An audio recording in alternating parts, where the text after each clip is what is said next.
Nii, pluss 3 minutit ehk siis kokku 8, palun. Ei tea, minu meelest ei ole nii, et ainsad, kes valetavad, on venelased. Minu meelest peaminister valetas siit puldist praegu, et silm ka ei pilkunud.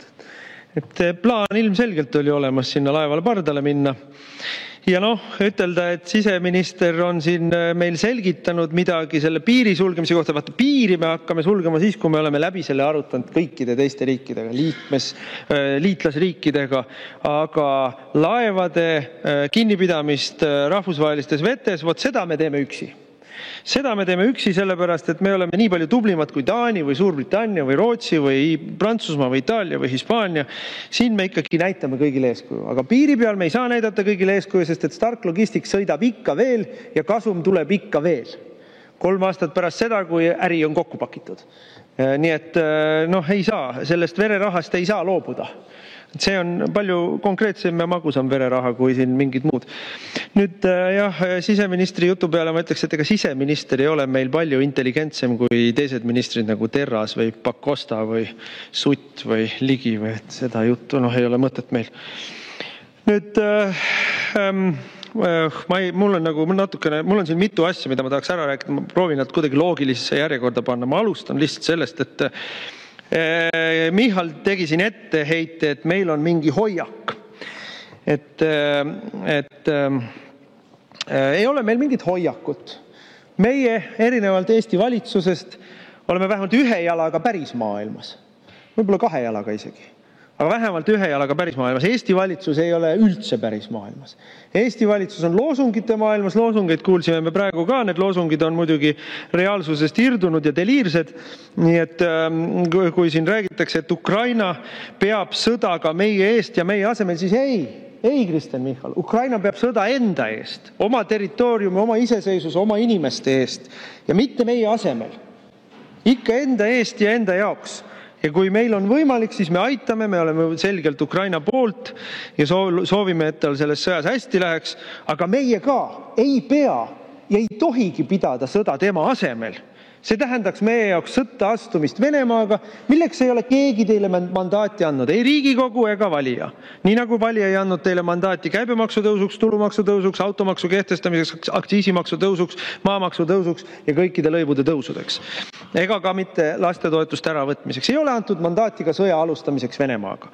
Nii et ja see jutt, et meie mingisugune moraalne kohustus on siin asju teha. Aga vabandust, miks siis Taanil ei olnud moraalset kohustust rahvusvahelise õiguse järgi neid asju teha? Miks meil on, aga neil ei ole? Et siin on, kuskil on mingi nihe. Mingisugune ebatõde on meil siin sees.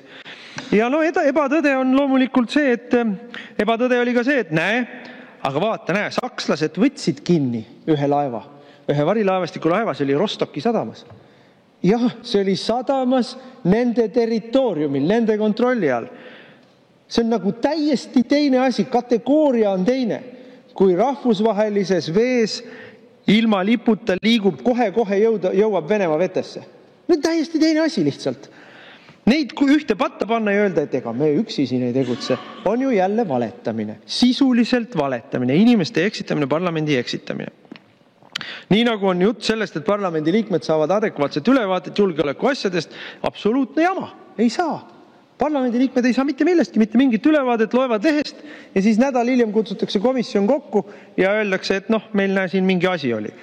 Et see ei ole tegelikult parlamentaarsel korral absoluutselt kohane. Aga nüüd jõuame selle suure narratiivini, millega peaminister alustas, et kõik jutt oli sulgude sees ja sulgude ees oli siis jutt, et te olete kõik putinistid, kuna te seate kahtluse alla Reformierakonna vapra valitsuse heroilise töö Eesti sõtta viimisel Venemaaga. Et seame kahtluse alla Reformierakonna heroilise töö. Ei olda mitte millegiga hakkama saadud. Kõvasti taotakse vastu rinda, kõvasti ärbeldakse.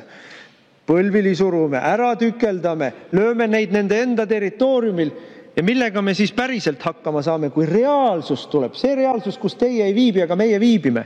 Reaalsus on selline, et laeva pardale me mindud ei saa, laeva Eesti vetesse suunatud me ei saa. Rahvusvahelise häbi teeme, iseendale riikliku rahvusliku häbi teeme.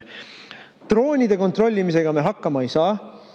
Üldse isegi ei tea, kust droonid tulid, kelle poole nad läksid või kust nad tulid, kust nad õhku lasti, kas lasti lendu nad Eesti territooriumilt või lasti kuskilt mere pealt lendu, ei tea.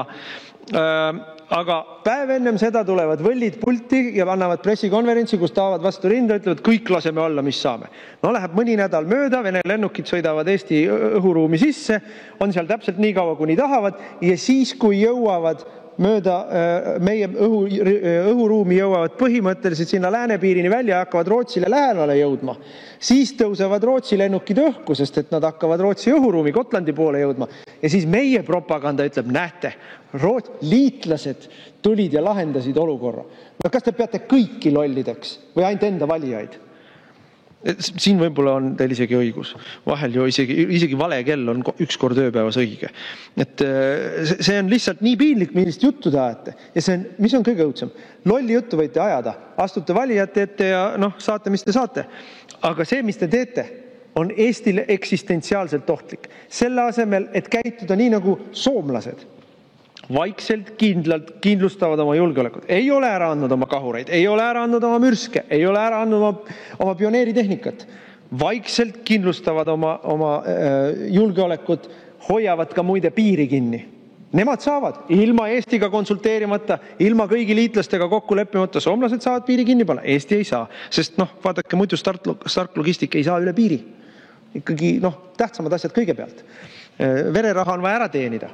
Ja selle asemel meie siin räägime, aga teha ei ole suutnud midagi. Vabandan, 5% SKP-st on eelarvesse kirjutatud, et võimalikult palju saaks varastada. Vot seda oleme suutnud teha. Ja siis taame vastu rinda ja iga kord, kui on intsident, siis on püksid rebadel. Lihtsalt täielik läbikukkumine julgeoleku vallas on teie partei ja teie valitsus.